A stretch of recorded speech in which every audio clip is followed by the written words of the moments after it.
नमस्कार दोस्तों, टाइटल और थंबनेल देख के आप सभी को अंदाजा लग गया होगा। आज के वीडियो लेक्चर के अंदर हम लोग चर्चा करने वाले हैं आपके बीकॉम प्रोग्राम और ओनर्स के सेमेस्टर 6 के one of the most important subject corporate governance को लेकर के। उम्मीद करता हूं आप सभी इत्मीनान से इस वीडियो लेक्चर के दरमियान मेरे साथ आखिरी तक बने रहेंगे। और हाँ, अगर आपको ये वीडियो हेल्पफुल लगता है, कंटेंट यूजफुल लगता है, तो इस वीडियो को लाइक करके अपने तमाम दोस्तों के साथ शेयर जरूर करेंगे। तो विदाउट वेस्टिंग द टाइम चलिए शुरू करते हैं। माय डियर फ्रेंड्स, हम लोग आज के वीडियो लेक्चर को स्टार्ट करें उससे पहले छोटी छोटी दो तीन चीजें हैं जो आप सभी को समझ लेना जरूरी है। एक तो ये कि इस चीज से कोई फर्क नहीं पड़ने वाला आप लोग दिल्ली यूनिवर्सिटी के अंदर प्रोग्राम के स्टूडेंट है या ओनर्स के स्टूडेंट है, रेगुलर के स्टूडेंट है, एसएल के स्टूडेंट है या एनसी वेब के स्टूडेंट है। आप सभी तमाम कैटेगरी के स्टूडेंट्स के लिए आज का ये सेशन, आज का ये वीडियो इक्वली इंपॉर्टेंट होने वाला है। दूसरा इंपॉर्टेंट बात ये है, आज के वीडियो लेक्चर के अंदर हम आपके entire syllabus of the corporate governance को कंप्लीट करने वाले हैं।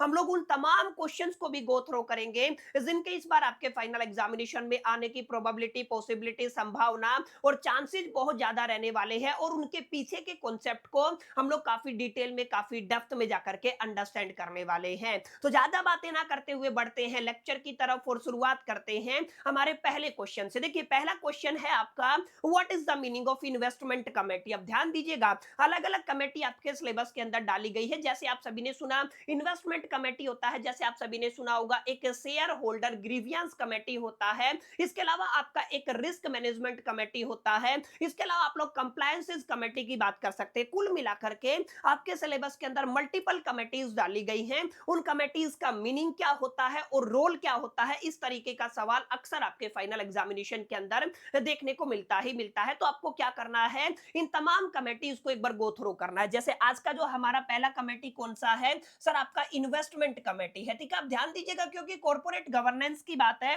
तो कॉर्पोरेट गवर्नेंस का जो बेस रहता है ना, जो प्रोस्पेक्टिव होता है, हम या तो किसी ऑर्गेनाइजेशन को लेकर के बात करते हैं या तो हम किसी कंपनी को लेकर के बात करते हैं। और कंपनी का कुछ कुछ मतलब, सॉरी, आपका कमेटी का कुछ कुछ मतलब आप लोग ये ले सकते हैं कि भाई साहब ग्रुप ऑफ पीपल होता है। यानी कि जैसे अगर आप लोग रोल ऑफ इन्वेस्टमेंट कमेटी की बात करते हैं तो सबसे पहले आपको डिफाइन करना है इन्वेस्टमेंट कमेटी क्या होता है। इन्वेस्टमेंट कमेटी का मतलब होता है एक लोगों का ऐसा group with in an company और एन ऑर्गेनाइजेशन जिसका मेन काम क्या होता है, उसको देखना है कि एग्जैक्टली इन्वेस्टमेंट कहां पे करना है, कितना करना है, ताकि वहां पे वो वाइजली इन्वेस्टमेंट कर करके ना उसको वहां पर आपका एक तरीके से बेस्ट रिटर्न मिल सके। तो ये जो काम होता है ना, ये जो ग्रुप होता है, ये क्या कहलाता है, ये आपका इन्वेस्टमेंट कमेटी कहलाता है। यही मैंने यहाँ पे लिखा हुआ है। अगर आप लोग इन्वेस्टमेंट कमेटी की बात करते हैं तो इन्वेस्टमेंट कमेटी अपने आप में ग्रुप ऑफ पीपल होता है। या तो आप लोग कंपनी की बात कर लीजिए या तो आप लोग ऑर्गेनाइजेशन की बात कर लीजिए, जो कहां पर हेल्प करता है, ऐसे डिसीजन लेने में हेल्प करता है जहां पर आप लोग क्या कहते हैं, वेयर टू इन्वेस्ट, माने आपको अपने पैसे को कहां पे लगाना है ताकि जो कंपनी है ना, कंपनी यूज कर सके, use the companies money wisely, माने कंपनी का पैसा सही तरीके से इस्तेमाल हो, अलोंग विद उनको बदले में एक अच्छा रिटर्न मिले। ठीक है ना, कुल मिलाकर के इन्वेस्टमेंट से जुड़े हुए डिसीजन कौन लेती है, इन्वेस्टमेंट कमेटी लेती है। समझ में आया? तो ये आपका बेसिक सा कमेटी था जिसको आपको गो थ्रो करना है। क्वेश्चन के अंदर आपसे क्या पूछा गया है, क्वेश्चन के अंदर पूछा गया है सर जो आपका इन्वेस्टमेंट कमेटी होता है ना, उसके बेसिक रोल क्या है। ध्यान दीजिएगा, सबसे पहली बात तो यही है कि एग्जैक्टली आपको पैसा कहां पे लगाना है। अब पैसा कहां पे लगाना है, इसके लिए आपको पहले एक अपना इन्वेस्टमेंट प्लान बनाना पड़ेगा। तो इन्वेस्टमेंट प्लान जो मेकिंग करता है वो कौन करता है, आपका इन्वेस्टमेंट कमेटी करता है। अच्छा, रिस्क मैनेजमेंट भी आपका इन्वेस्टमेंट कमेटी के अंदर ही आता है। अगर आप लोग परफॉर्मेंस मॉनिटरिंग की बात करते हैं in the terms of the investment, तो ये भी आपका यहाँ पे आ जाएगा। इसके अलावा आप लोग पॉलिसी गाइडलाइन की बात कर सकते हैं। इसके अलावा आप लोग जितने भी प्रपोजल है उनके रिव्यू की बात कर सकते हैं। इसके अलावा इन्वेस्टमेंट के अंदर बोर्ड को एडवाइस करने की बात कर सकते हैं। These are the very basic role जिनको आप लोगों को एक बार गो थ्रो कर लेना है ताकि आप एग्जामिनेशन के अंदर प्यार से इनको लिख के आ सके। ठीक है, और अगर आप लोग क्वेश्चन पे फोकस करेंगे ना तो 101% आपको क्लैरिटी हो ही जाएगा, इतना मैं आपको श्योरिटी दे सकता हूं। ठीक है, तो ये आपका इन्वेस्टमेंट कमेटी क्लियर हुआ। अब इन्वेस्टमेंट कमेटी के आगे दूसरा कमेटी कौन सा है, मैंने बता दिया, that is the share holder grievance committee. अब ध्यान दीजिएगा, कमेटी का मतलब वही अगेन किसी भी ऑर्गेनाइजेशन के अंदर, किसी भी कंपनी के अंदर ग्रुप ऑफ पीपल रहेगा, ठीक है। तो कमेटी तो ये होगा। अब यहाँ पे ग्रीवियंस का मतलब क्या होता है? ग्रीवियंस का मतलब है प्रॉब्लम। अब प्रॉब्लम किन से जुड़ा हुआ है सर? कंपनी के शेयर होल्डर से जुड़ा हुआ है। इसका मतलब किसी भी कंपनी के अंदर मल्टीपल शेयर होल्डर्स होते हैं, उन शेयर होल्डर को काफी सारी प्रॉब्लम आती है, काफी सारी दिक्कतें आती हैं, उनकी जो ग्रीवियंस होती है ना, उनको सोल्व करने वाला ग्रुप ऑफ पीपल क्या कहलाता है? शेयर होल्डर ग्रीवियंस कमेटी कहलाता है। समझ में आया? यानी कि आपके शेयर होल्डर की प्रॉब्लम का सॉल्यूशन प्रोवाइड करना आपके शेयर होल्डर ग्रीवियंस कमेटी का काम होता है। यही बात मैंने यहाँ पे लिखी भी हुई है कि अगर आप लोग शेयर होल्डर ग्रीवियंस कमेटी की बात करते हैं तो ये आपका ग्रुप है। किन का ग्रुप है? ग्रुप ऑफ पीपल है जिसको फॉर्म किया जाता है किसी भी कंपनी द्वारा। किसको सोल्व करने के लिए? ध्यान से समझिएगा, सोल्व द प्रॉब्लम। प्रॉब्लम का मतलब क्या होता है? ग्रीवियंस। और वो ग्रीवियंस किन की रहेगी सर? शेयर होल्डर्स की रहेगी। Quickly and fairly it make sure that shareholders are treated properly, यानी कि मेंशन करता है या मेक श्योर करता है शेयर होल्डर को प्रॉपरली ट्रीट किया जाए and their complaints are handled with care. और जितनी भी उनकी कंप्लेन है ना, उनको केयर के साथ हैंडल किया जाए। सबसे जरूरी बात सर, इनके रोल क्या रहते हैं? तो बहुत ऑब्वियस बात है सर, अपनी जितनी भी कंप्लेंट है उनको हैंडल करना, उनका फास्ट रिड्रेशल करना, उनके रिकॉर्ड्स को मेंटेन करना, उसके बाद जो सर्विस ये प्रोवाइड करते हैं उसको इंप्रूव करना, उसके अलावा जितने भी आपके सीबी के रूल्स एंड रेगुलेशन है उनके साथ कंपाइल करना, उसके अलावा प्रमोट करना ट्रांसपेरेंसी को, पारदर्शिता को, ठीक है। These are the very basic rules, इनको आपको एक बार पढ़ लेना है, ठीक है। तो ये आपका कौन सा कमेटी था सर? आपका शेयर होल्डर ग्रीवियंस कमेटी था, जिसको आपको एक बार गो थ्रो कर लेना है। इसी तरीके से एक और कमेटी होता है, दैट इज द जिसको आप लोग कहते हो कंप्लायंसेस कमेटी। कंप्लायंसेस कमेटी का मतलब क्या होता है? कंप्लायंसेस का मतलब होता है आपकी जो कंपनी है ना, वो चले चले लेकिन वो एथिक्स के साथ चले, नॉर्म्स के साथ चले, डिसिप्लिन के साथ चले, मोलरिटी के साथ मोलरिटी के साथ चले और इंटीग्रिटी के साथ चले। यानी कि कुल मिलाकर के आप लोग ये कह सकते हैं जितने भी नीति नियम सिद्धांत हैं, उन नीति नियम सिद्धांत के साथ आपकी कंपनी चलनी चाहिए। वो ग्रो करे, प्रॉफिट बनाए और प्रॉफिट बनाए, लेकिन वो साथ साथ जो लॉज हैं, जो रूल्स हैं, जो रेगुलेशन हैं, उनको फॉलो करे। अब जब आप लोग कंप्लायंसेस कमेटी की बात करते हैं तो compliances committee in an company और an organisation is a group of people, जिसका काम यही होता है कि ये चेक करते रहें, इस तरीके की गाइडलाइन बनाते रहे कि जो आपकी गाइडलाइंस हैं, जो आपके लॉज हैं, उनके ऊपर प्रॉपर इंप्लीमेंटेशन रहना चाहिए, ठीक है। इस चीज को एड्रेस करने का काम किसका होता है सर? आपकी कंप्लायंसेस कमेटी का होता है। और यही मैंने लिखा हुआ है, compliances committee is a team. अपने आप में ये एक ऐसी टीम होती है किसी भी कंपनी के अंदर जो मेक श्योर करती है कि जो आपका कंपनी है ना, वो फॉलो कर रही है ऑल रूल्स को, लॉज को एंड द रेगुलेशन को प्रॉपरली। समझ में आया ना? नीति नियम सिद्धांत सबको प्रॉपरली फॉलो किया जा रहा है and its main job is to help the company stay legal and ethical. और इनका मेन काम क्या होता है कि भाई साहब जो आपकी कंपनी है ना, वो लीगली और एथिकली करेक्ट रहे, ठीक है। इस चीज को मेंटेन करने का काम सर आपकी कंप्लायंसेस कमेटी का होता है। वहीं अगर आप लोग कंप्लायंसेस कमेटी की रोल एंड रिस्पांसिबिलिटीज की बात करते हैं तो सबसे पहले जितने भी आपके कंप्लायंसेस हैं, लीगल कंप्लायंसेस है, उनको मॉनिटर करना, ठीक है ना। जितनी भी पॉलिसी है उनके ऊपर इंप्लीमेंटेशन करवाना, ट्रेनिंग एंड अवेयरनेस करना, रिस्क आइडेंटिफिकेशन करना, इंटरनल चेक्स करना और रिपोर्ट तैयार करना। उसके बाद जितने भी आपके वॉयलेशन होते हैं रूल्स एंड रेगुलेशन के, उनको हैंडल करना और रिपोर्ट करना बोर्ड को। क्लियर है? ये सारे रोल एंड रिस्पांसिबिलिटी किसके होते हैं सर? आपकी कंप्लायंसेस कमेटी के होते हैं, ठीक है। तो कंप्लायंसेस कमेटी इस चीज को मेक श्योर करती है एथिकली, मोरली और लीगली आप सभी करेक्ट तरीके से काम करते रहे। तो ये क्या हो जाएगा सर? आपका कंप्लायंसेस कमेटी हो जाएगा। इसी तरीके से कमेटी और होता है, that is the risk management committee. Sir risk management committee, अब नाम से ही आपको पता चल रहा है, एक ऐसी कमेटी, एक ऐसा ग्रुप्स का people within an organization और एक कंपनी, जहां पर उसका काम क्या होता है भाई साहब? रिस्क मैनेजमेंट करना होता है। जिस जिस एरिया के अंदर रिस्क दिखता है उसका मैनेजमेंट करना इनका काम होता है। इन शॉर्ट में आप लोग क्या कह सकते हैं, इसका मेन जो एजेंडा होता है इस कमेटी का, आइडेंटिफाई करना, एनालाइज करना और मैनेज करना रिस्क को, जो कहीं ना कहीं आपकी कंपनी की परफॉर्मेंस को, आपकी कंपनी की रेप्यूटेशन को और आपके कंपनी के फ्यूचर को डिस्ट्रॉय कर सकता है, या मैं दूसरे शब्दों में कहूं आपकी कंपनी की इन तमाम चीजों को हार्म कर सकता है, ठीक है। अब इनको एनालाइज, आइडेंटिफाई करके, एनालाइज करके मैनेज करना, ये किसका काम होता है सर? रिस्क मैनेजमेंट कमेटी का काम होता है। और इनका मेन जो जॉब है ना, वो होता है make make sure that company is prepared for any kind of the risk. सबसे जरूरी बात है, ठीक है ना, आपका कंपनी किसी भी तरीके के रिस्क के लिए प्रीपेयर रहे, ठीक है ना। ये किसका काम होता है, मेन काम होता है। अब रिस्क आपका फिनेंशियल हो सकता है, लीगल हो सकता है, ऑपरेशनल हो सकता है, या इन्वायरमेंटल हो सकता है। इन तमाम रिस्क के केस में आप लोग ऑलरेडी प्रिपेयर रहे, इस चीज को मेक श्योर करने का काम आपकी रिस्क मैनेजमेंट कमेटी का होता है। समझ में आया? अब यहाँ पे अगर आप लोग मेन फंक्शंस की बात करते हैं या रोल एंड रिस्पॉन्सिबिलिटीज की बात करते हैं in the case of the risk management, तो आप लोग क्या कह सकते हैं? देखिए, आपके रिस्क को आइडेंटिफाई करना, उसके बाद रिस्क को असेसमेंट करना, उसको कंट्रोल करने के लिए प्लानिंग करना, रिस्क की मॉनिटरिंग करना, उसके बाद पॉलिसी, जितनी भी रिस्क पॉलिसी है उनको डेवलप करना, उसके बाद रिपोर्ट करना बोर्ड को, और लास्ट में जाकर के बिजनेस कंटिन्यूटी प्लान बनाना। ये तमाम रिस्पॉन्सिबिलिटी, ये तमाम फंक्शन किसके होते हैं? आपके रिस्क मैनेजमेंट कमेटी के होते हैं, ठीक है। तो these are the very basic questions, इनको आपको एक बार गो थ्रू करना है, अपने दिलो दिमाग और जहन के अंदर बैठाना है। यहां से अक्सर सवाल रिपीट हो जाता है, और अगर आपका रिपीट होता है तो आपको एकदम धड़ाम जैसे अपने आंसर को दे करके मारना है, क्योंकि मैंने बिल्कुल बेसिक तरीके से आपको इन डेफिनेशंस को जितना हो सकता है उतनी कोशिश की है, ठीक है। अब अगला क्वेश्चन आपके सब्जेक्ट से जुड़ा हुआ है, सर कॉर्पोरेट गवर्नेंस का मीनिंग क्या होता है and why there is need to be corporate governance, और भाई साहब कॉर्पोरेट गवर्नेंस की जरूरत क्यों होती है? तो ध्यान दीजिएगा, कॉर्पोरेट गवर्नेंस का मतलब एक ऐसा सिस्टम जिसका इस्तेमाल करके किसी भी कंपनी को डायरेक्ट किया जाता है और कंट्रोल किया जाता है। Are you getting my point? यानी कि कॉर्पोरेट गवर्नेंस रिप्रेजेंट या refer to a system using which you can control and direct a company. किसी भी कंपनी को कंट्रोल करते हैं, डायरेक्ट करते हैं, उनको क्या कहा जाता है? उस सिस्टम को क्या कहा जाता है? कॉर्पोरेट गवर्नेंस कहा जाता है। और कॉर्पोरेट गवर्नेंस के अंदर आपके रूल्स आ जाते हैं, आपके प्रैक्टिसेस आ जाती है, और आपके प्रोसेसेस आ जाते हैं। तीनों चीजों को आप लोगों ने यहाँ पे सिस्टम का, ठीक है। तो ये क्या हो जाएगा? ये आपका कॉर्पोरेट गवर्नेंस हो जाएगा।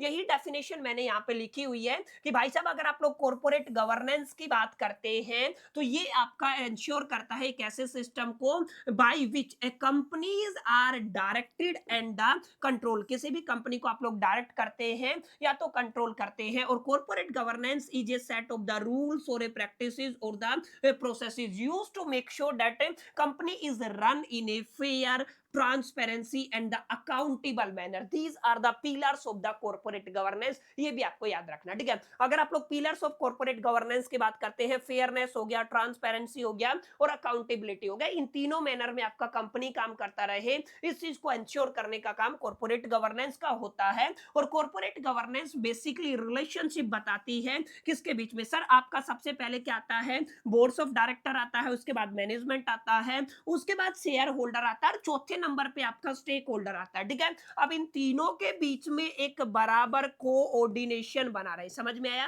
क्या बना रहे सर? आपका कोऑर्डिनेशन, ठीक है ना। ये आपका क्या बना रहे सर? आपका कोऑर्डिनेशन बना रहे। इस चीज को इंश्योर करने का काम सर कौन करता है? आपका कॉर्पोरेट गवर्नेंस करता है। कुल मिलाकर के एथिकली, मोरली और लीगली अगर आप किसी भी कंपनी को सही तरीके से काम कराना चाहते हैं तो उसके लिए हमारे पास set of rules, practices and processes है, जिनको आप लोग क्या कहते हैं? कॉर्पोरेट गवर्नेंस कहते हैं। That's it. इससे बाहर आपको जाने की जरूरत नहीं है। इसी तरीके से जो आगे मैंने क्या बताया था, सर कॉर्पोरेट गवर्नेंस की जरूरत क्यों है? तो जरूरत की बात करते हो, अगर नीड की बात करते हो तो ध्यान दीजिएगा, अगर आपको आपकी कंपनी के शेयर होल्डर के इंटरेस्ट को प्रोटेक्ट करना है ना, तो आपको कॉर्पोरेट गवर्नेंस की जरूरत पड़ती है। अगर आप लोग ट्रांसपेरेंसी लाना चाहते हैं अपने सिस्टम के अंदर, अगर आप लोग अकाउंटेबिलिटी लाना चाहते हैं, अगर आप लोग इन्वेस्टर के कॉन्फिडेंस को एक तरीके से गेन करना चाहते हैं, बिल्ड करना चाहते हैं, अगर आप लोग फ्रॉड्स एंड स्कैम से बचना चाहते हैं, अगर आप लोग कंपनी की रेपुटेशन को, इमेज को, ब्रांड वैल्यू को इनहांस करना चाहते हैं, इंप्रूव करना चाहते हैं,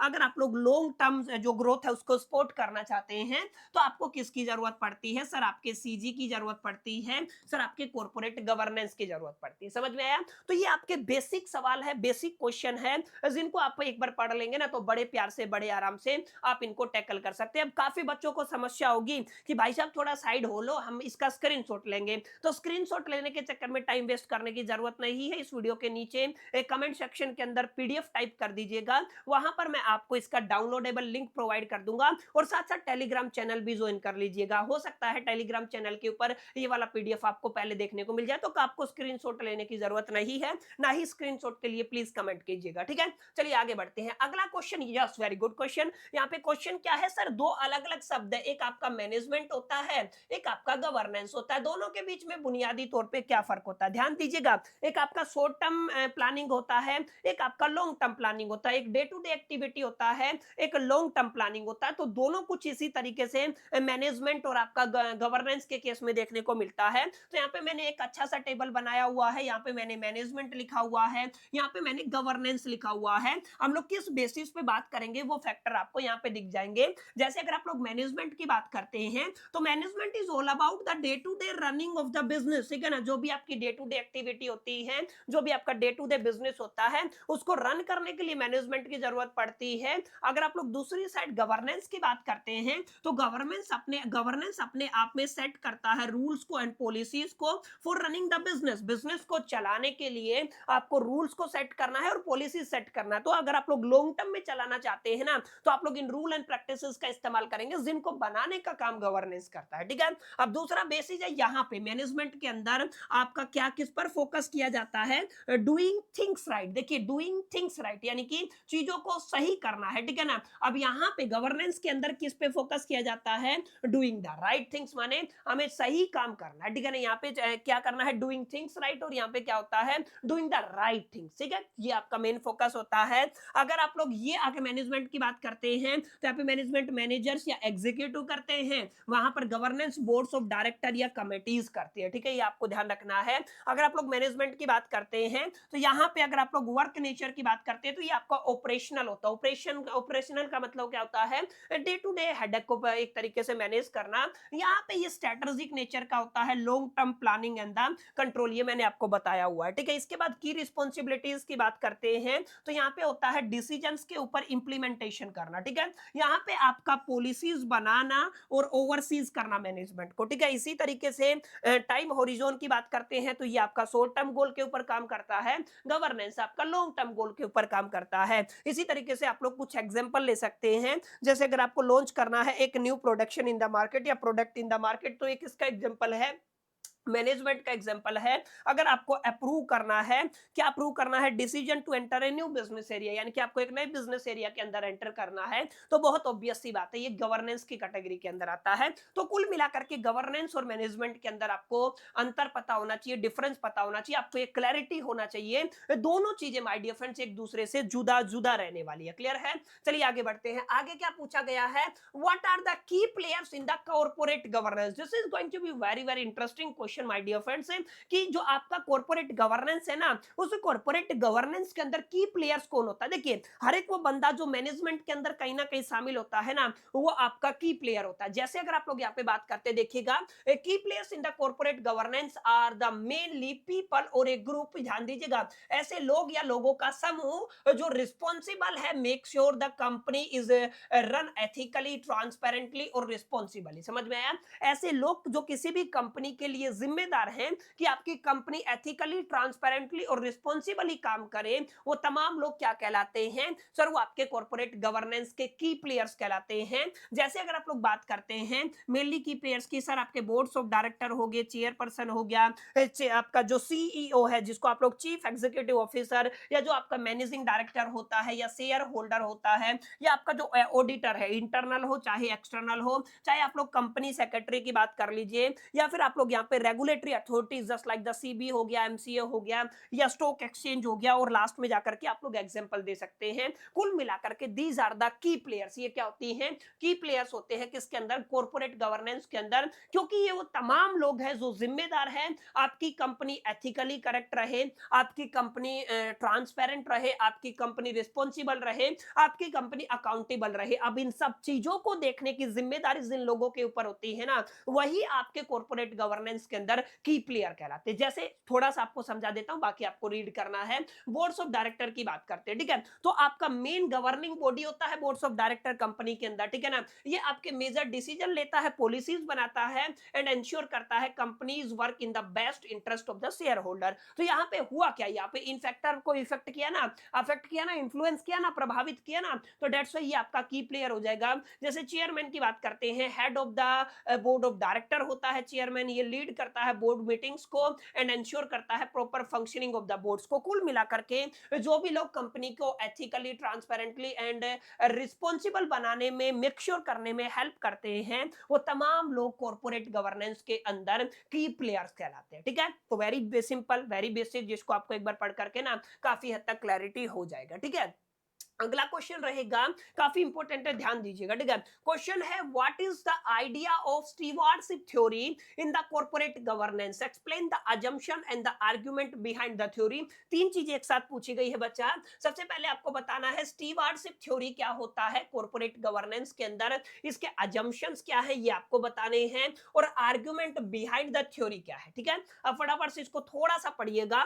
स्टीवार्डशिप थ्योरी इन ए कॉर्पोरेट गवर्नेंस हमें क्या कहती है कि भाई साहब, आपका मैनेजर या फिर executive are not just self interested people but act as a good stewardship for the companies resources. इसका मतलब क्या होता है, वो जो आपका मैनेजर की बात हो रही है और एग्जीक्यूटिव की बात हो रही है, वो केवल जस्ट सेल्फ इंटरेस्टेड पीपल नहीं होते हैं, बल्कि वो अपने पूरे दिलो दिमाग और जहन का इस्तेमाल करके, कंपनी के रिसोर्सेज का इस्तेमाल करके शेयर होल्डर्स के पक्ष में काम करते हैं, ताकि कंपनी का प्रॉफिट हो, शेयर होल्डर्स को बेनिफिट हो। समझ में आया? ये कौन कहता है सर? स्टीवार्डशिप थ्योरी कहता है। आगे देखिए क्या लिखा हुआ है, द मेन, ये आगे है, this means they care about the company success, यानी कि ये किसकी केयर करते हैं, कंपनी की सक्सेस करते हैं, and will work hard to increase the shareholder value. मैंने बताया ना, ये किसके लिए वर्क हार्ड करते हैं, शेयर होल्डर की वैल्यूज को इंक्रीज करने के लिए, because their goal is align to those the owner, ठीक है ना।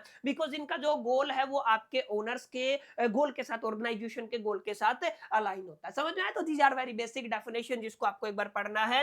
Instead of being motivated by the personal gain alone, managers act responsibly and ethically to protect the grow of the company. यानी कि ध्यान दीजिएगा, यहां पर instead of being motivated by ये पर्सनल गेन, ठीक है ना, यहाँ पे अकेले केवल पर्सनल जो गेन, मोटिवेशन के अलावा यहाँ पे मैनेजर्स एक्ट करते हैं रिस्पॉन्सिबली, अलोंग विद, कैसे कह सकते हो आप लोग, ethically, to protect and grow the company, protect करने के लिए और ग्रो करने के लिए कंपनी को, ठीक है। अब यहाँ पे देखिए कुछ अजम्पशंस है माय डियर फ्रेंड्स, इसके अलावा कुछ आर्गुमेंट दिए गए, ठीक है। These are very basic assumption, these are very very basic argument. जैसे यहाँ पे क्या लिखा हुआ है, जैसे मैंने बताया, मैनेजर्स आर ट्रस्टवर्दी, मैनेजर क्या होने चाहिए, ट्रस्टवर्दी होने चाहिए, एंड मोटिवेटेड होने चाहिए बाय कलेक्टिव गोल, ठीक है ना। कलेक्टिव गोल समझ गए होंगे आप। And managers have a intrinsic satisfaction, उनके पास क्या होना चाहिए, आंतरिक सेटिस्फैक्शन होना चाहिए, यानी कि आप लोग कह सकते हैं संतुष्ट, ठीक है ना।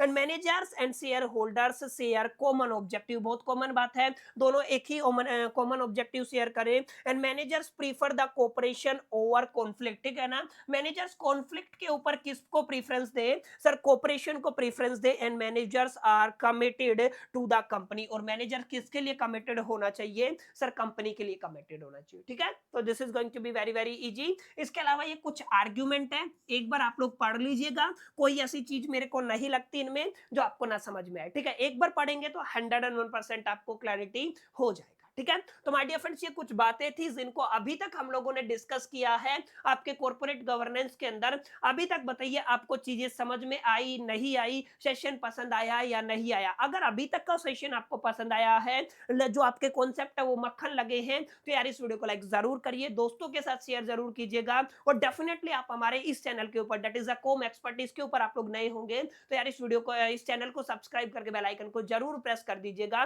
ताकि अपकमिंग वीडियोस, अपकमिंग जितने भी आपके एग्जाम होंगे उनके अंदर भी आपको जितने भी वीडियोस है वो समय रहते मिल सके। बहरहाल आगे बढ़ते हैं, ध्यान दीजिएगा।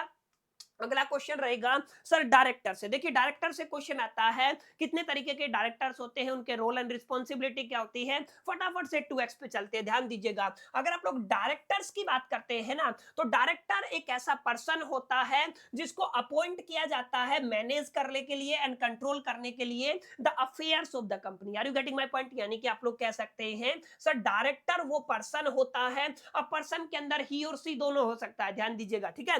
जो आपका डायरेक्टर वो पर्सन होता है जिसको अपॉइंट किया जाता है मैनेज एंड कंट्रोल करने के लिए the affairs of the company is called the director. So ध्यान दीजिएगा, ही और सी, देखिए यहाँ पे लिखा हुआ है act as a member of the boards of director. और जो आपका जो डायरेक्टर होता है वो आपका बोर्ड्स ऑफ डायरेक्टर के मेंबर की तरह काम करते हैं, which is the main decision making body of the company. और ये जो आपके बोर्ड्स ऑफ डायरेक्टर हैं ये मेन डिसीजन मेकिंग बॉडी होते हैं किसी भी कंपनी के अंदर, ठीक है। अब यहाँ पे ध्यान दीजिएगा, अगर आप लोग as per the section 2 subsection 34 of the companies act 2013 की बात करते हैं, तो यहाँ पे डेफिनेशन दिया गया है, directors means a person appointed to the boards of a company. ध्यान दीजिएगा, एक ऐसा पर्सन जिसको अपॉइंट किया गया है to the board of a company is called the director, ठीक है। ये आपकी ऑफिशियल डेफिनेशन है, ऊपर मैंने एक बेसिक डेफिनेशन आपको दी जिसको आप लोग एक बार क्लियर कीजिएगा, ठीक है। अब यहाँ पे देखिए टाइप ऑफ डायरेक्टर्स के अंदर सबसे पहला डायरेक्टर आता है जिसको आप लोग एग्जीक्यूटिव डायरेक्टर्स कहते हैं। एग्जीक्यूटिव डायरेक्टर जिसको आप लोग कहते हो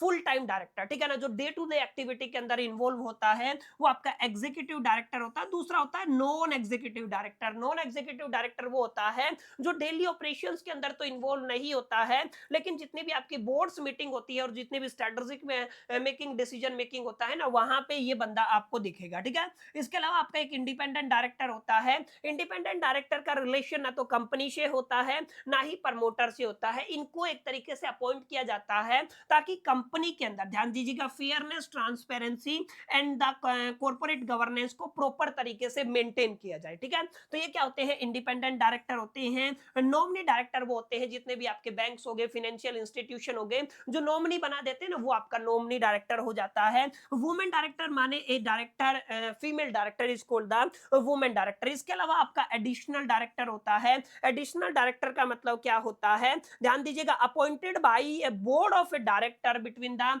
2 एजीएम। जो भी आपके 2 एजीएम हैं उनके बीच में appointed by boards of director होता है। Hold the office till the next AGM, ठीक है ना, जो होल्ड करता है आपके ऑफिस को टिल द नेक्स्ट एजीएम, ठीक है। अगला है अल्टरनेट डायरेक्टर। अल्टरनेट डायरेक्टर वो डायरेक्टर होता है जिसको अपॉइंट किया जाता है वेन एवर आपका जो करंट जो आपका डायरेक्टर है वो मोर देन 3 मंथ से absent हो, ठीक है ना, यानी कि अब्रॉड में चला जाए या what ever you can say, ठीक है, वो क्या होगा, अल्टरनेट डायरेक्टर होगा। इसके अलावा आपका एक शैडो डायरेक्टर होता है। इसके अलावा एक आपका स्मॉल शेयर होल्डर डायरेक्टर होता है। एक बार इनको भी आपको पढ़ना है, लेकिन ऊपर वाले जो 7 है ना वो इंपॉर्टेंट रहने वाले, ठीक है। सॉरी, ठीक है। तो ये आपका समझ में आया कि नहीं आया, बताइए यहाँ तक डायरेक्टर वाला सीन समझ में आया या नहीं आया। आई होप की क्लैरिटी हो गया होगा। अब यहाँ पे देखिएगा आगे क्या लिखा हुआ है, explain the concept of the board of director. Just a minute.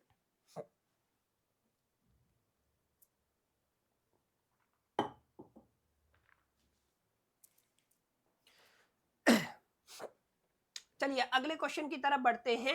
अभी तक आपने डायरेक्टर को पढ़ा था, अब आपको किसको एक्सप्लेन करना है, सर बोर्ड्स ऑफ डायरेक्टर को एक्सप्लेन करना है in a company and what are the different power of the same, ठीक है ना, आपको बताना पावर्स क्या होती है। देखिए बोर्ड्स ऑफ डायरेक्टर की अगर आप लोग बात करते हैं ना, is a group of a individual, ऐसे इंडिविजुअल्स का ग्रुप होता है जिसको इलेक्ट किया जाता है by the shareholders to manage and control the company. समझ में आया, यानी कि यहाँ पे जो आपका बोर्ड्स ऑफ डायरेक्टर का मतलब ग्रुप ऑफ इंडिविजुअल होता है जिसको इलेक्ट किया जाता है by the shareholders to manage and control the company is called the boards of director, ठीक है। अब आगे देखिए, they act as a brain of the company. ये किसकी तरह काम करते हैं, सर आपके कंपनी के ब्रेन की तरह काम करते हैं and make a major decision to ensure the smooth running. अब ये मेजर डिसीजन लेते हैं स्मूथ रनिंग को एंश्योर करने के लिए आपके बिजनेस के अंदर। सबसे जरूरी बात है, according to the section 2 subsection 10 of the companies act 2013 definition क्या दी गई है, the boards of director means the collective body of directors of a company. समझ में आया, किसी भी कंपनी के अंदर डायरेक्टर्स की कलेक्टिव बॉडी क्या कहलाती है, बोर्ड्स, बोर्ड्स ऑफ डायरेक्टर, ठीक है। अब अगर आप लोग मेन रोल की बात करते हैं तो ध्यान दीजिएगा, आपको कंपनी पॉलिसीज को क्रिएट करना है, स्ट्रेटेजिक डिसीजन लेने हैं, आपको शेयर होल्डर के इंटरेस्ट को प्रोटेक्ट करना है, कंप्लायंसेज एंड लॉ के साथ इंश्योर करना है, सुपरवाइज करना है एंड गाइड करना है मैनेजमेंट को। ठीक है, तो ये बेसिक चीजें हैं जिसको आप लोगों को एक बार पढ़ लेना है। इसके अलावा ध्यान दीजिएगा पावर्स भी दी गई है। ठीक है, पावर्स क्या क्या है ध्यान दीजिएगा, बहुत बेसिक पावर है। जैसे अगर आप लोग क्या कर सकते हैं, to make a call on the shareholder, आपके पास अथॉरिटी होती है बाईबैक ऑफ द शेयर्स के केस में, आप लोग सिक्योरिटीज को इश्यू कर सकते हैं, आप लोग पैसा उधार ले सकते हैं, आप लोग यहाँ पे इन्वेस्ट कर सकते हैं कंपनीज फंड को। कुल मिलाकर के there are the numbers of powers, जिनको आपको एक बार पढ़ लेना है। यहाँ पे कोई भी बात समझाने वाली नहीं है तो हम लोग इसको स्किप करेंगे, वरना अननेसेसरी सेशन बहुत लंबा हो जाएगा। ठीक है, चलिए आगे बढ़ते हैं। आगे सबसे जरूरी है सर ऑडिट कमेटी क्या होता है और इसकी कंपोजिशन एंड रोल के बारे में बताना है। सर ऑडिट कमेटी का मतलब होता है एक ऐसी subcommittee of a boards of a director formed to oversee. देखिए आपको क्या करना है, इसका निर्माण किया जाता है ओवरसी करने के लिए कंपनी के फाइनेंशियल रिपोर्टिंग्स को, इंटरनल कंट्रोल्स को, ऑडिट प्रोसेस को and the compliances with law को। समझ में आया? यानी कि ऑडिट कमेटी का मतलब क्या होता है, एक ऐसी subcommittee of a boards of director जिसको फॉर्म किया जाता है to oversees the company's financial reporting, internal controls and audit process and the compliances with law is called the audit committee. यहां पे ध्यान दीजिएगा सेक्शन 177 177 के अंदर कंपनीज एक्ट 2013 के ऑडिट कमेटी की डेफिनेशन दी गई है। ठीक है, कंपोजिशन बड़ी जरूरी है ऑडिट कमेटी के अंदर। देखिए अगर आप लोग as per the companies act 2013 की बात करते हैं तो minimum 3 director must be there, माने यहाँ पे 3 डायरेक्टर होने जरूरी है।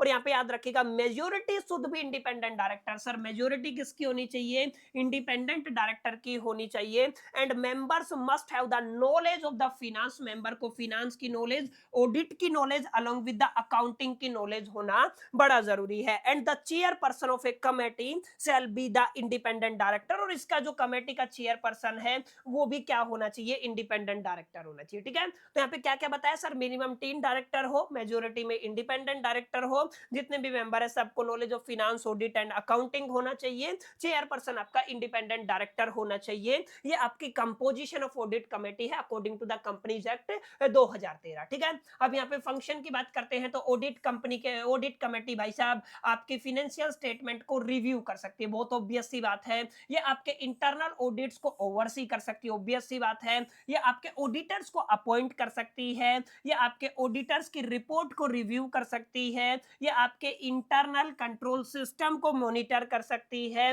अच्छा, यहां पर ये रिव्यू कर सकती है विसल ब्लोअर मैकेनिज्म को। Whistleblower is going to be very very important article according to your examination. And ये एग्जामिन करती है रिलेटेड पार्टी ट्रांजैक्शन को, और यहाँ पे ये एंश्योर करती है कंप्लायंसेस को। ठीक है, तो these are very basic terminologies, इनको आपको एक बार पढ़ लेना है। These are the basic function of the audit committee, जिनको आप लोग रोल भी कहते हैं और फंक्शन भी कहते हैं। ठीक है, अब इसके अलावा एक और क्वेश्चन आता है सर इनसाइडर ट्रेडिंग क्या होता है? What injustice it can do to level of their play in the market. यानी कि सबसे पहले समझे कि सर इनसाइडर ट्रेडिंग क्या होता है।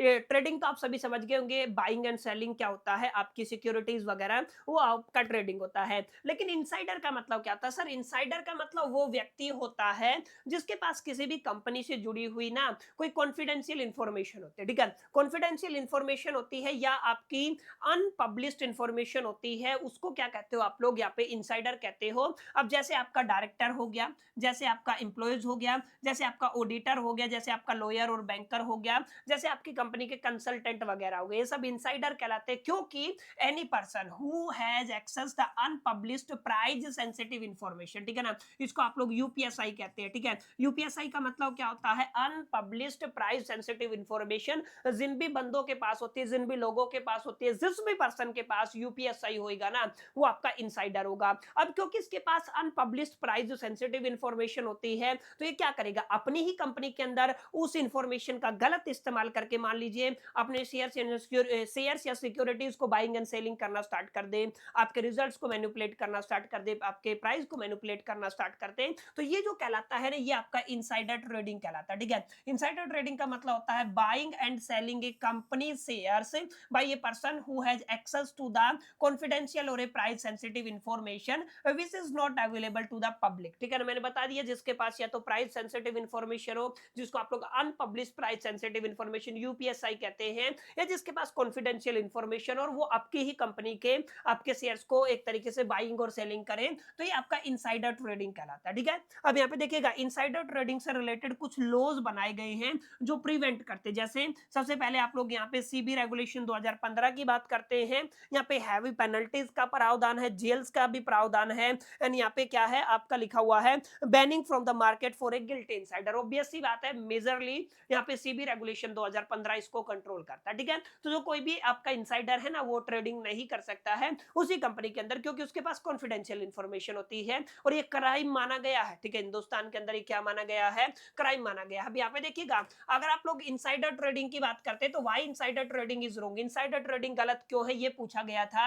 यहाँ पे देखिए अनफेयर या इनजस्टिस इन द मार्केट कैसे होएगा, ध्यान दीजिएगा। सबसे पहले अनफेयर एडवांटेजेस, अनफेयर एडवांटेजेस का मतलब क्या है, उसके पास एक ऐसी जानकारी है, एक ऐसी इंफॉर्मेशन है, अनपब्लिश्ड प्राइस सेंसिटिव इंफॉर्मेशन है जो पब्लिक डोमेन में नहीं है, जिसका इस्तेमाल करके वो कहीं ना कहीं गलत कर सकता है। तो ऑब्वियस सी बात है जिन्होंने एक सही प्राइस पे आपकी सिक्योरिटी या शेयर्स को परचेज किया है उनके साथ इनजस्टिस होगा, यानी कि insider make a profit using the secret information while normal investor suffer. ठीक है ना, जब नॉर्मल इन्वेस्टर सफर करता है तो ये उस इंफॉर्मेशन का यूज करके पैसा बना सकता है, जो ऑब्वियस सी बात है अनफेयर एडवांटेज के अंदर आएगा। ठीक है, अब इससे क्या होगा, लॉस ऑफ ट्रस्ट हो सकता है। किसका लॉस ऑफ ट्रस्ट हो सकता है sir, public loses faith in stock market due to the cheating by the insider, obvious सी बात है।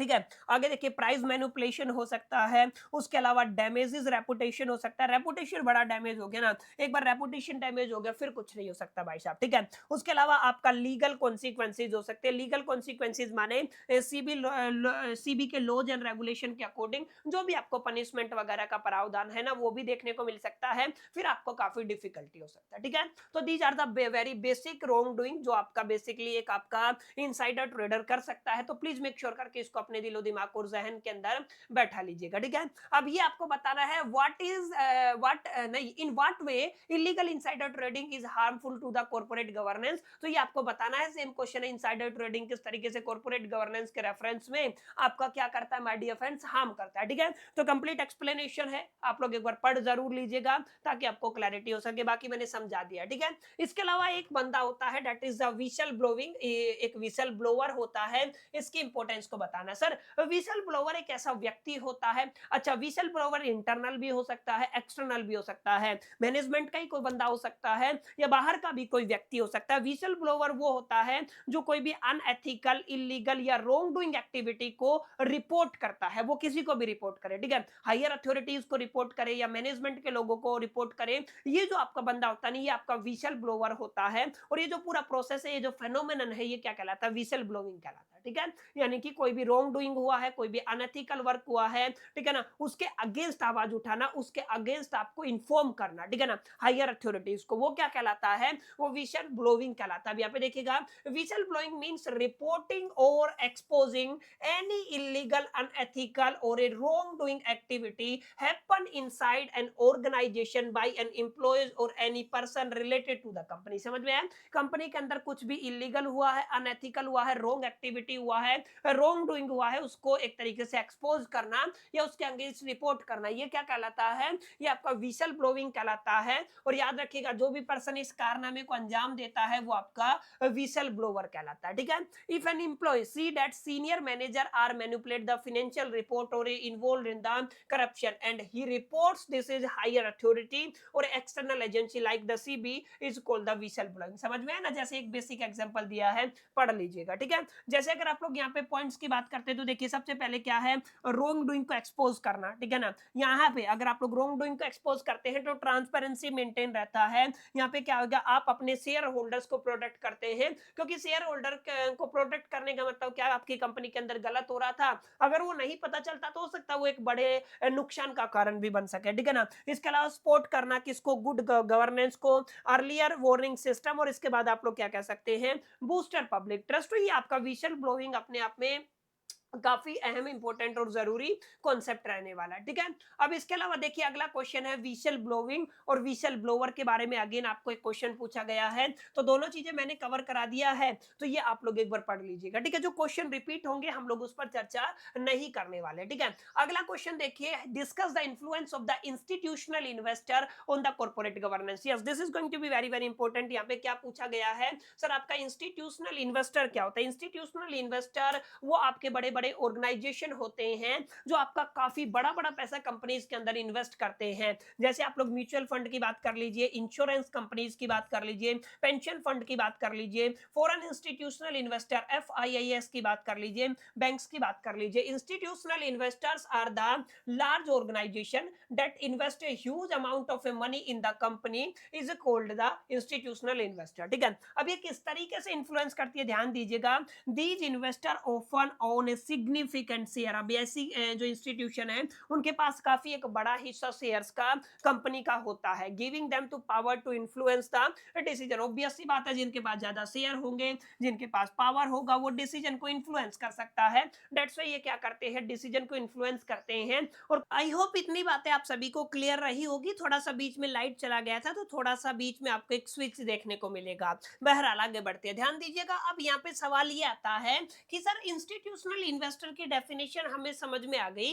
ये बड़े बड़े ऑर्गेनाइजेशन होते हैं जो किसी भी कंपनी के अंदर अंधा पैसा इन्वेस्ट करते हैं, इनको आप लोग इंस्टीट्यूशनल इन्वेस्टर कहते हैं। और करीब करीब जिन कंपनी में पैसा लगाते हैं वहां पर इन सभी के पास मेजोरिटी ऑफ द स्टेक्स होते हैं, और जिनके पास मेजोरिटी ऑफ द स्टेक्स होते हैं उनके पास डिसीजन को इन्फ्लुएंस करने की पावर होती है। ये बहुत कॉमन बात है, बहुत बेसिक बात है। अब यहाँ पे ध्यान दीजिएगा, why their role matters, exactly क्यों इनके रोल्स मैटर करते हैं। तो ध्यान दीजिएगा, जितने भी आपके इंस्टीट्यूशनल इन्वेस्टर होते हैं ना, वो भतेरे आपके छोटे छोटे जो स्मॉल इन्वेस्टर हैं उनको अकेले रिप्रेजेंट करते हैं। माने आप लोग कह सकते हैं they represents the lack of the small investor. इसके अलावा their action can be bring reform in a weak company. और ये ऐसे इंस्टीट्यूशन है जिनकी एक बेसिकली डिसीजन के ऊपर बड़े बड़े रिफॉर्म आ जाते हैं अलग अलग कंपनीज के अंदर। अगर आगे अगर आप लोग बात करते हैं, CB also encourages the institutional investor participation for the strong governance. अब यही एक कारण है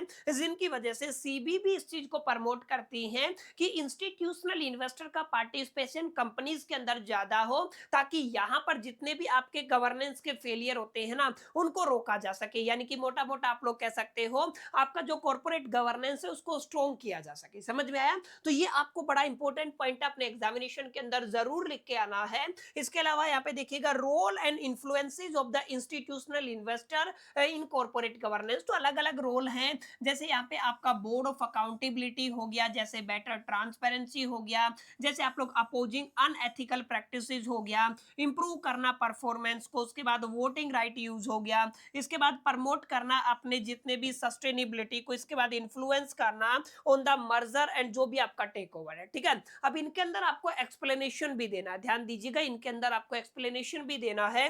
these are very basic point, these are very common point, जिनको अगर आप लोग एक बार जस्ट गो थ्रू करेंगे ना तो काफी हद तक आपको क्लैरिटी हो जाएगा, ठीक है। तो माय डियर फ्रेंड्स, ये आपका एक छोटा सा क्वेश्चन था जिसको आपको अच्छे से बना करके जाना। अगला क्वेश्चन जो रहेगा ना वो आपके CSR से रहेगा। CSR का मतलब होता है जो आपका corporate social responsibility. Corporate social responsibility का मतलब है कि भाई साहब जो कंपनी है जो एग्जिस्ट करती है, जो अंधा पैसा कमा रही है, जो पैसा कमा रही है, जो प्रॉफिट बना रही है, उसका केवल मोटिव प्रॉफिट बनाना नहीं होता। वो जिस सोसाइटी के अंदर रह करके प्रॉफिट बना रही है ना, उसी सोसाइटी को उसको कुछ रिटर्न करना चाहिए। सोसाइटी के जो आपके सोशल वेलफेयर के केस में उसको कुछ करना चाहिए। तो ये आपका जो सोशल वेलफेयर के केस में उसको कुछ करना चाहिए, यही आपका क्या कहलाता है, कॉर्पोरेट सोशल रिस्पॉन्सिबिलिटी कहलाता है। इसका मतलब आप लोग कह सकते हैं सर, अगर आप लोग CSR की बात करते हैं तो CSR का मतलब होता है कंपनी को केवल और केवल प्रॉफिट के ऊपर फोकस नहीं करना है, उसके साथ साथ उसको हमारे इन्वायरमेंट के ऊपर अलोंग विद जो आपका सोसाइटी का वेलफेयर है उसके ऊपर भी थोड़ा ध्यान देना है। और ये कहती है जो भी उसका प्रॉफिट होता है ना, हर साल मान लीजिए जो भी उसका प्रॉफिट बना उसका 2% उसको किस पे खर्च करना है, सर आपकी सोसाइटी के वेलफेयर के ऊपर खर्च करना है। और ये बात आपके कंपनीज एक्ट 2013 के सेक्शन 135 के अंदर लिखी गई है कि जो भी कंपनी आपकी लीगली रिक्वायर्ड होती है उसको आपका 2% of their profit, net average profit को सीएसआर एक्टिविटीज के अंदर क्या करना पड़ेगा, स्पेंड करना पड़ेगा। ठीक है, तो यहाँ पे क्वेश्चन क्या कहा गया है, how does the implementation of CR contribute to the companies governance structure and what are the major obstacles faced by the companies in adopting the CSR. देखिए सीएसआर को जब कोई भी कंपनी अडॉप्ट करती है तो उसके अंदर मेजर चैलेंजेस क्या होते हैं, एक सवाल ये पूछा गया है।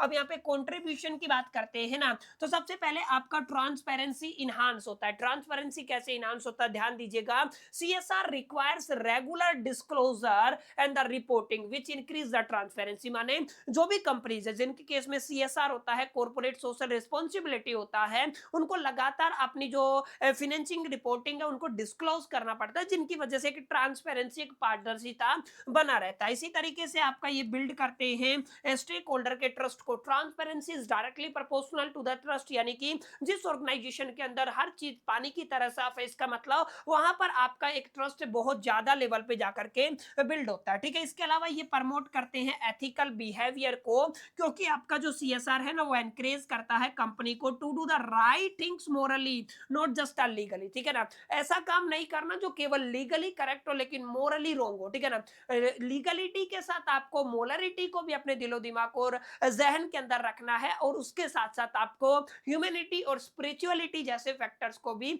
अपनी कंसिडरेशन में रखना है। अगला जो पॉइंट रहेगा वो आप लोग लिख सकते हो, ये आपका स्ट्रेंथन करता है बोर्ड की अकाउंटेबिलिटी को, ये सपोर्ट करता है सस्टेनेबल ग्रोथ को, अलॉन्ग विद मैंने बताया better reputation and brand value को बनाने में सीएसआर काफी हद तक मदद करता है, क्योंकि आपका सीएसआर कॉर्पोरेट सोशल रिस्पांसिबिलिटी वही कंपनीज अडॉप्ट करती है कहीं ना कहीं जो एथिकली करेक्ट है, मोरली करेक्ट है, जिनके पास काफी फेयरेंस और आपकी ट्रांसपेरेंसी एंड अकाउंटेबिलिटी एग्जिस्ट करता है। ठीक है, तो these are the very basic point जिनको आप लोग कहते हैं how CSR contribute to the corporate governance. इन तमाम फैक्टर्स के बिहा पे इन एक्सप्लेनेशन को लिख करके आप लोग अपने पॉइंट को जस्टिफाई कर सकते हैं। अब यहाँ पे ध्यान दीजिएगा, जब भी कोई भी कंपनी अपना सीएसआर अडॉप्ट करती है, ध्यान दीजिएगा किसकी बात हो रही है सर, आपके सीएसआर की बात हो रही है, तो उसके अंदर क्या क्या ऑब्स्टेकल आते हैं। देखिए एक तो आपका लैक ऑफ अवेयरनेस होता है। लैक ऑफ अवेयरनेस का मतलब क्या है, many companies and employees does not fully understand CSR laws and the benefit. देखिए बहुत कम ऐसी कंपनी है और वहां के एम्प्लॉयज बहुत कम है जो आपके सीएसआर के बेनिफिट्स को और लॉस को अंडरस्टैंड करते हैं। तो यहाँ पे सबसे पहला लैक ऑफ अवेयरनेस एक बड़ा चैलेंज होता है। उसके बाद आपका बजट कंस्ट्रेंट होता है। Small and mid side companies के पास उनका बजट बहुत कंस्ट्रेंट होता है, ये एक बड़ा चैलेंज है। इसके अलावा अगला पॉइंट रहेगा पुअर इंप्लीमेंटेशन। पुअर इंप्लीमेंटेशन का मतलब क्या है, some company spend money without the planning so that impact is not measurable. समझ में आया, यानी कि कुछ ऐसी कंपनीज है जो टेंपल रन की तरह होती हैं, जो किसी बिना प्लानिंग के अपने एक्सपेंसेस करती है, जिनकी वजह से उनको कोई मेजरमेंट का कोई एक हिसाब किताब नहीं होता है, जिनकी वजह से उनके पास पुअर इंप्लीमेंटेशन होता है। ठीक है, इसके बाद एक और पॉइंट आप लोग लिख सकते हैं, viewing CSR as a burden, यानी कि जो आपका सीएसआर है उसको काफी कंपनीज क्या समझती है, 2% खर्च करना पड़ेगा, तो ये हमारे लिए बर्डन है। ठीक है, इसके अलावा lack of the skilled CSR professional, सबसे जरूरी बात है हमारे पास हिंदुस्तान के अंदर मौजूदा दौर में अभी भी जो आपके स्किल्ड सीएसआर प्रोफेशनल है ना, उनकी डेफिशिएंसी, उनकी कमी है। ठीक है, इसके अलावा आपका weak monitoring along with the evolution, ये आपका एक फैक्टर हो सकता है। तो जस्ट आपको इन बेसिक पॉइंट्स को अपने एग्जामिनेशन के अंदर लिख के आना है। इन तमाम पॉइंट्स को अगर आप लोग लिख लेते हैं तो डेफिनेटली आप अपने फाइनल एग्जामिनेशन के अंदर बेहतर से बेहतर मार्क्स सिक्योर कर सकते हैं, फोड़ के आ सकते हैं, क्वेश्चन को धुआं धुआं कर सकते हैं। ठीक है, चलिए आगे बढ़ते हैं। अब यहाँ पे एक और, ये एक तरीके के क्वेश्चन थे जो अभी तक हमने पढ़े, जहां से सवाल आपके फाइनल एग्जामिनेशन के अंदर आपको देखने को मिलेगा। अब एक दूसरे तरीके का सवाल है जो आपके यहाँ पे पूछा गया है ग्लोबल कॉर्पोरेट फेलियर से। देखिए ग्लोबल कॉर्पोरेट फेलियर्स के अंदर कुल मिलाकर के मैंने सारे बड़े फेलियर्स यहाँ पे इंक्लूड कर दिए हैं। हम लोग मोटा मोटा करके एक बार गो थ्रू कर लेंगे, ताकि कोई भी कॉर्पोरेट फेलियर आपके एग्जामिनेशन के अंदर आता है तो आप लोग उसको इजीली टैकल कर पाए। सबसे पहला आपका क्या रहेगा, बीसीसीआई स्कैंडल रहेगा यूके के अंदर 1991 के अंदर। उसके बाद आपका मैक्सवेल का स्कैंडल रहेगा जो अगेन यूके के अंदर 1991 के अंदर हुआ था। उसके बाद आपका विवेंडी स्कैंडल फ्रांस के अंदर 2002 के अंदर। उसके बाद आपका वर्ल्ड कॉम, उसके बाद आपका एनरोला जो एनर्जी का था, ये स्टार क्वेश्चन रहेगा, इस बार आने की संभावना है। इसके अलावा आपका लेमन ब्रदर 2008 आई थिंक आपका ये वाला एक तरीके से फ्रॉड था। ठीक है, तो ये आपके कुछ बेसिक पॉइंट है जिनको आपको अपने दिलो दिमाग और जहन के अंदर बैठा करके चलना है। ठीक है, अब यहाँ पे ध्यान दीजिएगा, बीसीसीआई, बीसीसीआई का मतलब होता है bank of credit and commerce international. ठीक है, यूनाइटेड किंगडम का बैंक था, 1991 की बात है। क्या क्या बातें याद रखनी है, इसका बेसिकली जो कंट्री है या हेडक्वार्टर लंदन के अंदर था और ये आपका यूनाइटेड किंगडम से ताल्लुकात रखता था। हुआ क्या था ये शॉर्ट में आपको लिख देना है, देखिए क्या लिखा हुआ है। BCCI was shut down in 1991, BCCI 1991 के अंदर शट डाउन हो गया था फॉर मेसिव फ्रॉड, यानी कि यहाँ पे मेसिव फ्रॉड हुआ था, आपका मनी लॉन्ड्रिंग शामिल था, इसके अलावा आपके इलीगल बैंकिंग प्रैक्टिसेस किए गए थे अक्रॉस द कंट्री। ठीक है, तो यहाँ पे एग्जैक्टली इस फ्रॉड के अंदर क्या हुआ था सर, 1991 के अंदर बीसीसीआई को शट डाउन कर दिया, मेसिव फ्रॉड, मनी लॉन्ड्रिंग और इलीगल बैंकिंग प्रैक्टिसेस के चलते। ठीक है, अब यहाँ पे क्या क्या की इशू थे, सबसे पहले तो यहाँ पे फॉल्स रिपोर्टिंग थी फाइनेंशियल स्टेटमेंट को लेकर के, यहाँ पे illegal loans end of the book accounts को प्रीफर किया जाता था, यहाँ पे पुअर रेगुलेटरी सुपरविजन था। ठीक है, तो these are the very basic point. अब यहाँ पे ध्यान दीजिएगा, इसकी वजह से गवर्नेंस के अंदर क्या इंपैक्ट हुआ, ये बातें भी आपको लिखनी है।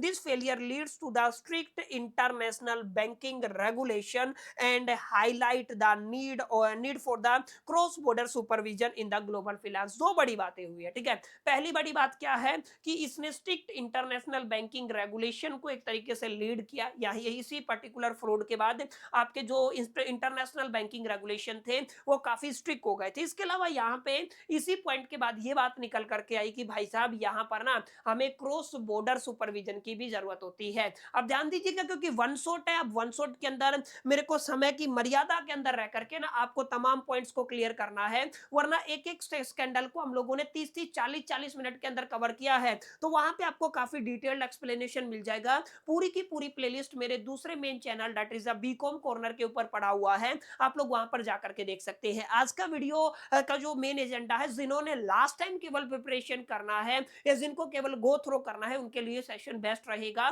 तो मैं कोशिश कर रहा हूं जितनी बातें आपके कम समय में आपको समझा सकता हूं वो समझाने की कोशिश कर रहा हूं। ठीक है, अगला क्या है, अगला आपका मैक्सवेल, जिसको आप लोग एमसीसी के नाम से जानते हैं, Maxwell communication corporation, again United kingdom से इसका ताल्लुकात था।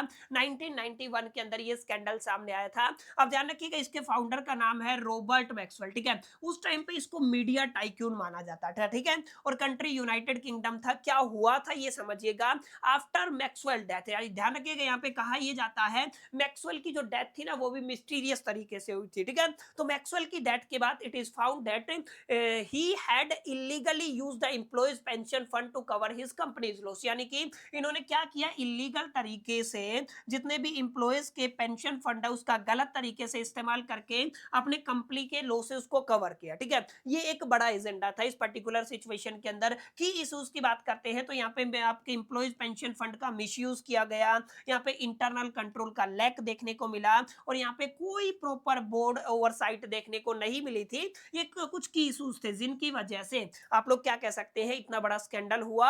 और इसके बाद इंपैक्ट क्या हुआ sir, lead to a changes in United Kingdom pension fund regulation. ठीक है ना, जो भी आपके पेंशन फंड रेगुलेशन थे उनको और स्ट्रिक्ट कर दिया गया एंड कोल्ड क्या किसके लिए, transparency and the board accountability, और इसके लिए ट्रांसपेरेंसी और बोर्ड अकाउंटेबिलिटी को थोड़ा सा एक तरीके से प्रमोट किया गया। तो कुल मिलाकर के ये स्कैंडल है, इसको आपको पढ़ लेना। ठीक है, इसके अलावा आपका विवेंडी है, इसका ताल्लुकात फ्रांस से था, इसका भांडाफोड़ 2002 के अंदर हुआ, फ्रांस के अंदर था। इसमें हुआ क्या था ध्यान रखिएगा, शुरू में जो विवेंडी है वो एक यूटिलिटी कंपनी थी जो बाद में जाकर के एक मीडिया जाइंट के अंदर कन्वर्ट हुई और जिसको फेस हुआ ये अमाउंट, ठीक है ना, इतने बिलियंस का लॉस हुआ due to the mismanagement and the over expense. देखिए यहाँ पे मिसमैनेजमेंट हुआ, ओवर एक्सपेंस हुआ, ज्यादा खर्च हुआ, जिसकी वजह से इनको इतना बड़ा एक तरीके से लॉस हुआ। ठीक है, इसके अलावा यहाँ पे क्या क्या हुआ था कि इश्यूज थे, मिसलीडिंग फाइनेंशियल रिपोर्ट थी, यहाँ पे हाई डेप्ट लेवल था और यहाँ पे सीईओज आपके अनचेक्ड पावर में थे, यानी कि मेनली आप लोग कह सकते हैं power is concentrated in the hand of the CEO. ठीक है,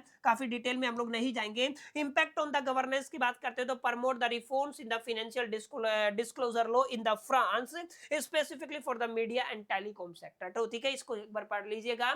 इसके अलावा एक और क्वेश्चन है दैट इज द वर्ल्डकॉम। वर्ल्डकॉम यूएसए के अंदर था, इसका भी 2002 के अंदर भांडाफोड़ हुआ। इसके अंदर क्या हुआ था, ध्यान दीजिएगा। जो आपका telecom giant WorldCom committed a $11 billion accounting frauds by a overstating revenue and hiding the expense, माने गलत तरीके से रेवेन्यू को हाइड करके इतना बड़ा इन्होंने एक तरीके से घपला किया था। ठीक है, अब यहाँ पे फॉल्स रेवेन्यू रिपोर्ट को प्रेजेंट किया गया था, लैक ऑफ इंटरनल ऑडिट देखने को मिला था, और यहाँ पे ऑडिटर आर्थर एड्रेंसिस fail to the deduct the fraud. बहुत बेसिक लेवल है, आप लोग पढ़ लीजिएगा। इसके बाद ध्यान रखिएगा, ये जो है ना एक आपका एक्ट आया था that is the Sarbanes Oxley act, जिसको आप लोग यहाँ पर SOX 2002 के नाम से भी जानते हैं। ये आपके एग्जामिनेशन के पॉइंट ऑफ व्यू से स्टार टॉपिक रहने वाला है, तो इसको जरूर पढ़ के जाइएगा। ठीक है, इसके अलावा आप लोग देख लीजिएगा, एक लेमन ब्रदर का स्कैंडल था, इसको भी आप एक बार गो थ्रू कीजिएगा, और एक आपका एनरॉन कॉर्पोरेशन का स्कैंडल था।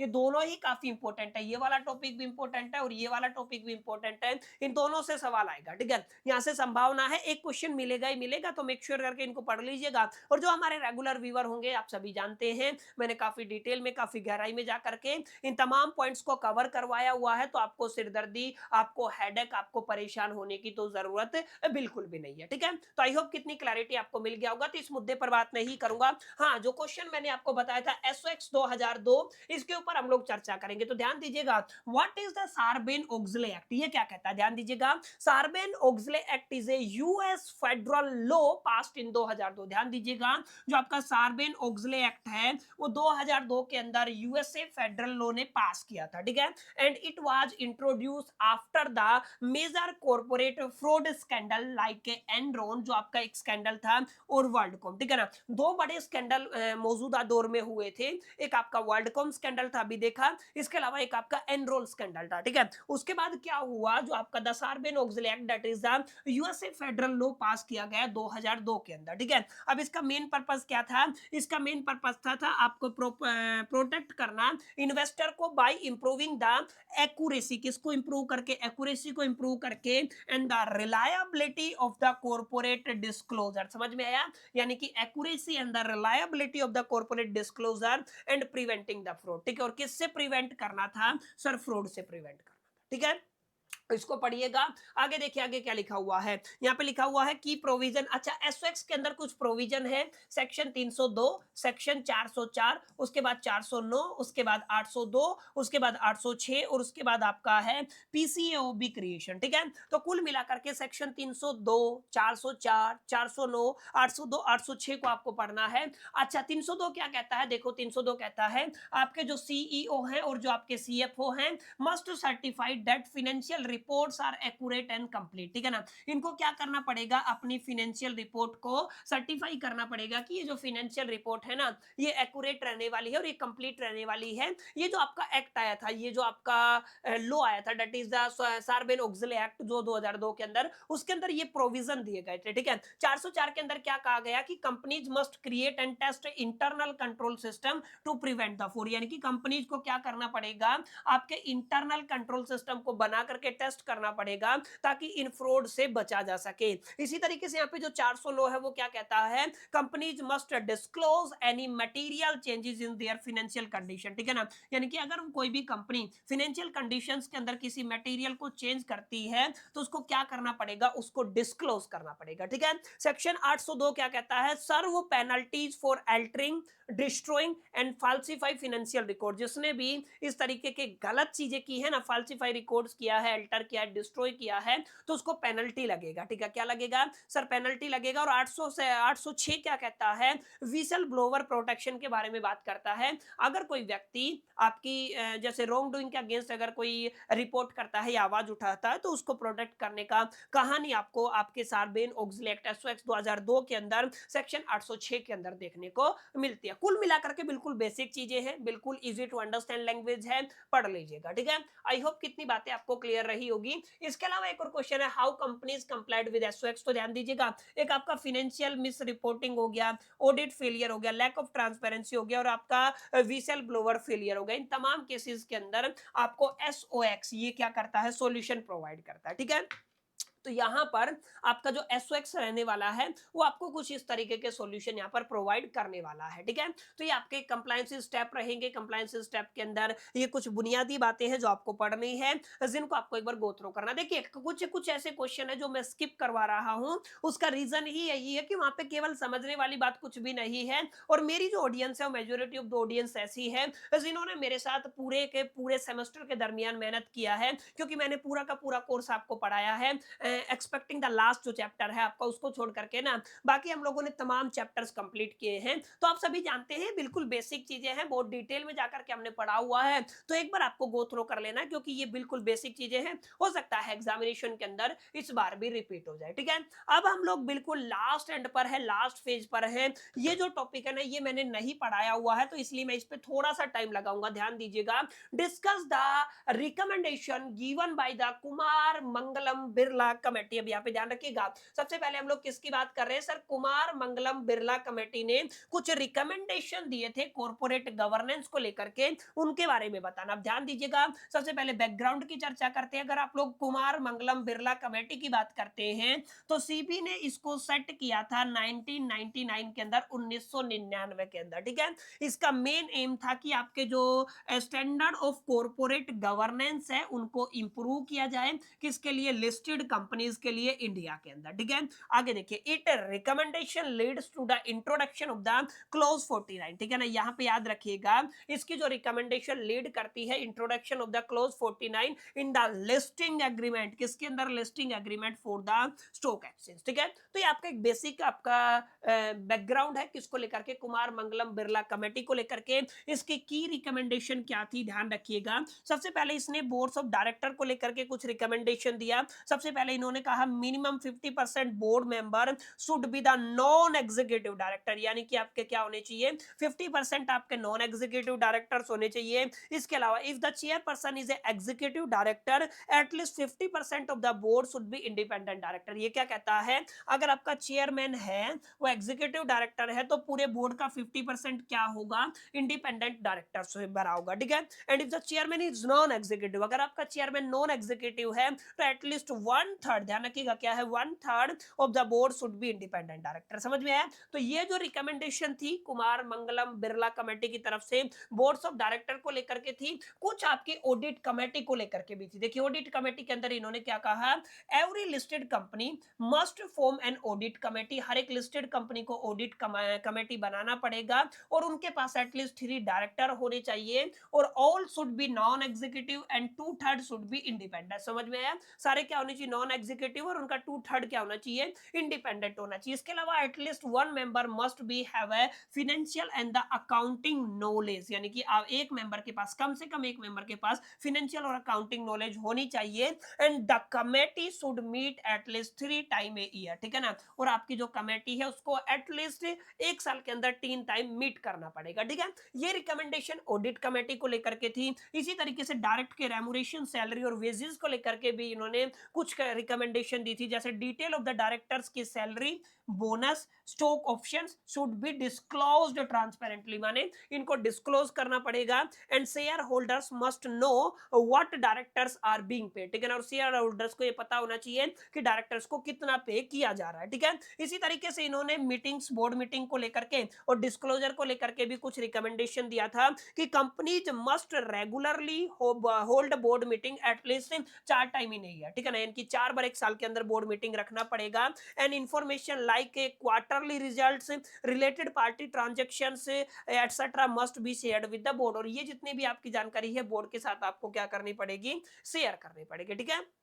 तो ये कुछ कुछ ऐसी बातें हैं जो आपकी कुमार मंगलम बिरला कमेटी द्वारा कॉर्पोरेट गवर्नेंस के बेटरमेंट को लेकर के रिकमेंडेशन दिए गए थे, ठीक है। ये काफी अहम सवाल है, पेपर के अंदर आ सकता है, तो मेक श्योर करके इसको अपने दिलो दिमाग और जहन के अंदर बैठा लीजिएगा। इसी तरीके से आपका अगला रहेगा नारायण मूर्ति कमेटी, ठीक है ना। नारायण मूर्ति कमेटी, आप सभी ने सुना होगा, नारायण मूर्ति फाउंडर ऑफ द इंफोसिस है आपके इंडिया के अंदर, one of the largest IT companies के अंदर इंफोसिस का नाम आता है। तो यहाँ पर जो आपके नारायण मूर्ति है ना, उसके नाम पे एक कमेटी बनाई गई थी। कब बनी थी सर? 2002 के अंदर। किसने बनाया था सर? सीबी ने फॉर्म किया था।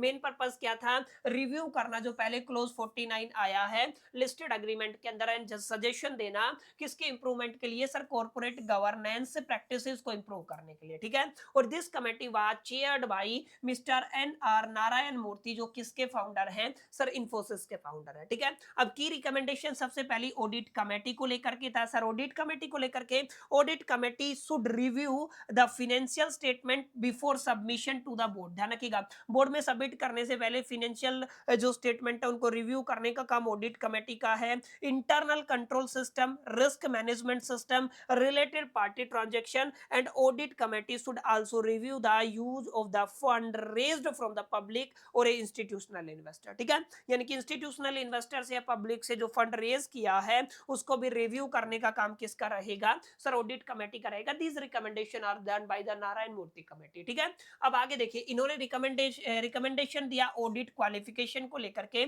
इन्होंने कहा if the auditor gives any qualification in the audit reports it must be clearly explain. यानी कि जो भी आपका क्वालिफिकेशन के अंदर ऑडिट रिपोर्ट सबमिट होता है तो उसको क्लियरली एक्सप्लेन करना है by companies in the directors report, ठीक है ना। डायरेक्टर रिपोर्ट्स के अंदर उसको मेंशन करना पड़ेगा। और इन्होंने कहा कंपोजिशन, बोर्ड कंपोजिशन को लेकर के कि चेयरमैन इज ए एग्जीक्यूटिव होता है तो एटलीस्ट 50% ऑफ द बोर्ड क्या रहेगा? इंडिपेंडेंट डायरेक्टर रहेगा। If chairman is non executive तो आपका 1/3 क्या रहेगा? इंडिपेंडेंट डायरेक्टर रहेगा। तो ये आपका सेम कुमार मंगलम बिरला जैसा ही रिकमेंडेशन है। इसके अलावा विसल ब्लोवर को लेकर के यहाँ पे पॉलिसी बनाई गई कि companies must create a whistle blower mechanism to report unethical behaviour, fraud और a violation of a companies code of a conduct, ठीक है। अब इसके अलावा अगर आप लोग बात करते हैं तो ध्यान दीजिएगा, यहाँ पे क्या लिखा हुआ है? Whistle blower should be protected from the victimism, ठीक है ना। आपका विक्टिज्म, सॉरी क्या है आपका, ठीक है, विक्टाइजेशन, ठीक है। जो भी है प्रोनाउंसिएशन इसको कर सकते हैं, ठीक है। तो ये आपका जो भी है यानी कि उसको प्रोटेक्ट करना है। और उसके अलावा एक आपका क्या है?